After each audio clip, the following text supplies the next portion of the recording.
obboleessoo malee ummata miskiina laa dheengadda salaatuun turre alla laa taba nama jijjiira wallaahi alladhii laa ilaaha gayru qalbiin na booyaan sin jaabar gaafa umar ibn al-khattaab isa keessatti radiyallahu anhu waardaa gurbaa tokkotu jira haafizun likitaabillah azzakumullah qur'aana guututti ka haffaze qur'aana guututti ka haffazeen sin jaabar lola ummata xaaliyaan waliin wallalan intaluma takka laalee bar marra waa'ee rogguma takka laaleen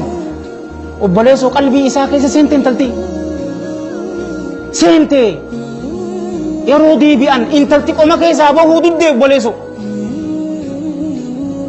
eessattiin arkachuu qabaan intala san dhufeef kiristiyaana ta'uu qabdaa jetteen na arkachuu yoo feete